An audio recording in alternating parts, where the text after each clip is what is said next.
ओम श्री गोविंदाय नमः। ओम श्री गोविंदाय नमः। ओम श्री गोविंदाय नमः। सांख्य योग प्रथम अध्याय समाप्त हुआ था। अर्जुन विषाद योग का अब सांख्य योग आया। अथ द्वितीयो अध्याय। संजय उवाच तम तथा कृपयाविष्टम अश्रुपूर्णकुलेक्षणं विषीदन्तम इदम वाक्यम उवाच मधुसूदन। संजय बोले, उस प्रकार करुणा से व्याप्त और आंसुओं से पूर्ण तथा व्याकुल नेत्रों वाले शोक युक्त उस अर्जुन के प्रति भगवान मधुसूदन ने ये वचन कहा। श्री भगवान उवाच कुतस्त्वा कस्मलम इदम विस्मे समुपस्थितम अनारजुष्टम अनस्वर्ग अकीर्तिकम कर अर्जुन। श्री भगवान बोले, हे अर्जुन, तुझे इस असमय में ये मोह किस हेतु से प्राप्त हुआ?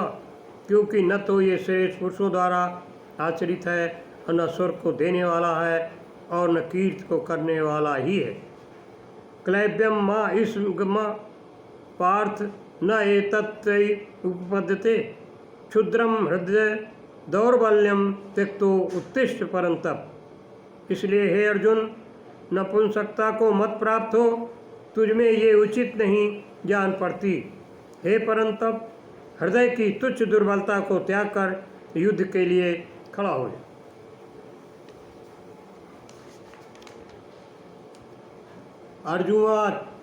अर्जुन बोले, कथम भीष्मम अहम संख्यम द्रोणम च मधुसूदन इस भी प्रतियोत्स्यामि ऊर्जारवाहर सूदन।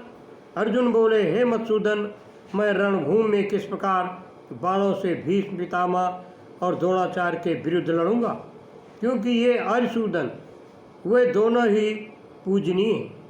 गुरून् हत्वा ही महानुभावात् श्रेयो भोक्तुम भैक्षम हि लोके हत्वार्थ कामांस्तु गुर्निहैव गुंजीव भोगान रुधिर प्रदिग्धान।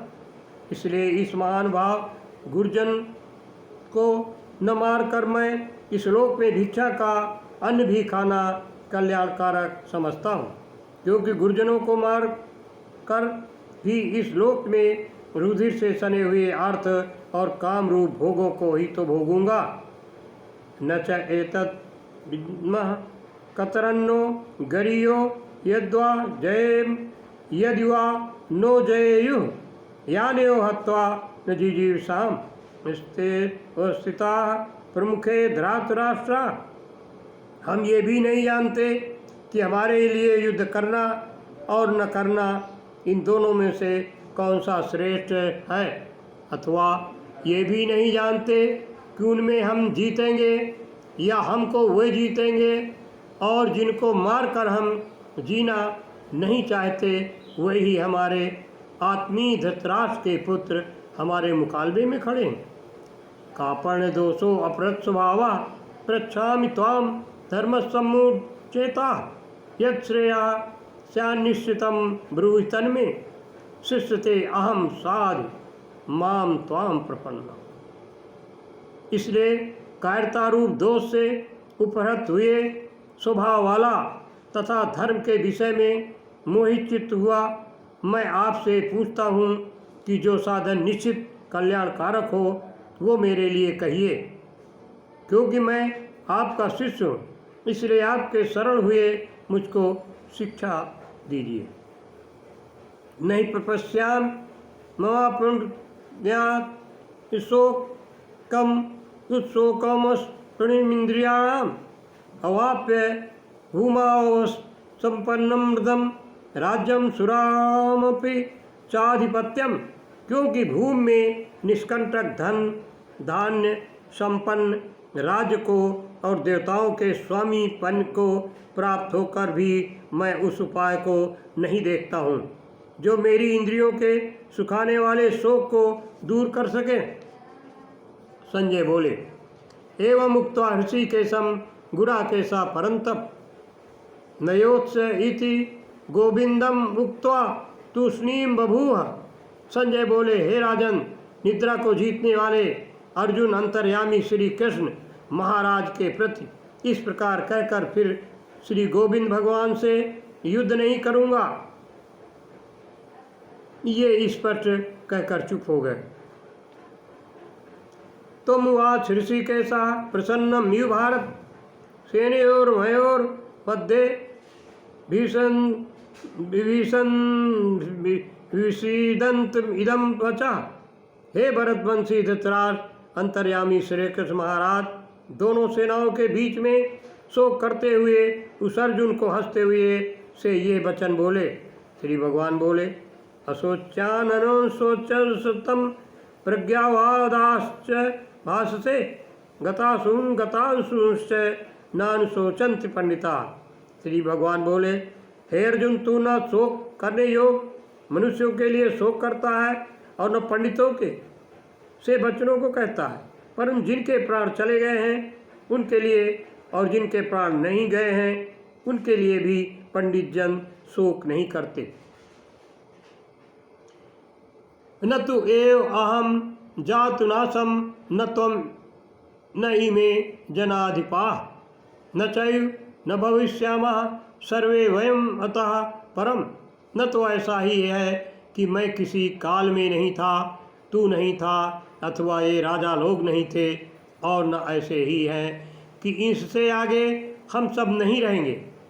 देहिनो अस्मिन् यथा देहे कौमारम यौनम जरा तथा देहांतर प्राप्ति धीरस्तत्र न मुह्यत। जैसे जीवात्मा की इस देह में बालकपन, जवानी और वृद्धावस्था होती है, वैसे ही अन्य शरीर की प्राप्ति होती है, उस विषय में धीर पुरुष मोहित नहीं होता। मात्रा स्पर्शात स्तु कौन्ते शीतोन सुख दुख दा आगमा पाइनो अनित्यांश तांश तितिक्षस्व भारत। हे कुंती पुत्र, सर्दी गर्मी और सुख दुख को देने वाले इंद्रिय और विषयों के संयोग तो उत्पत्ति विनाशशील और अनित्य हैं, इसलिए भारत उनको तू सहन कर। यम ही न व्यथयन्ते पुरुषम पुरुष सर्व सम दुख सुखम धीरम सो अमृत्वा कल्पते। क्योंकि हे पुरुष श्रेष्ठ, दुख सुख को समान समझने वाले जिस धीर पुरुष को ये इंद्रिय और विषयों के संयोग व्याकुल नहीं करते, वो मोक्ष के योग्य होता है। नास्तो विदते भाव न भाव विदते सता उभयोरपदृष्टो अंतस्त्वन अन्योस्तत्व दर्श भी। असत वस्तु की तो सत्ता नहीं है और सत का भाव है। इस प्रकार इन दोनों का ही तत्व ज्ञानी पुरुषों द्वारा देखा गया है। अविनास्तु तद विद्धि एन सर्वम इदम ततम विनाशयम अव्यवस्य स्यास्य न कश्चित कर्तुम अर्हति। नाश रहित तो तू उसको जान जिससे ये संपूर्ण जगत दृश्य वर्ग व्याप्त है और इस अविनाशी का विनाश करने में कोई भी समर्थ नहीं है। अंतवंति में देहा नित्यस्य युक्ता शरीरिणा अनाशिनो अप्रमेयस्य तस्मादुद्धस्य भारत। इस नाश रहित अप्रमेय नित्य स्वरूप जीवात्मा के ये सब शरीर नाशवान कहे गए। इसलिए हे भरतवंशी अर्जुन, तू युद्ध कर। य एनम वेत्ति हंतारम यश्चैनम मनते हृतम उभौ तौ न विजानीतो न अयम हंति न हन्यते। जो इस आत्मा को मारने वाला समझता है तथा जो इसको मरा मानता है, वे दोनों ही नहीं जानते, क्योंकि ये आत्मा वास्तव में न तो किसी को मारता है न किसी के द्वारा मारा जाता है। न जायते मृते वा कदाचिन न अयम भूत्वा भविता वा न भूया अजो नित्या शास्तो अयम पुराणो न हन्यते हन्यमाने शरीरे। ये आत्मा किसी काल में भी न तो जन्मता है और न मरता भी है, तथा न ये उत्पन्न होकर फिर होने वाला ही है, क्योंकि ये अजन्मा, नित्य, सनातन और पुरातन है। शरीर के मारे जाने पर भी ये नहीं मारा जाता। ओम गोविंदाय नमः इति।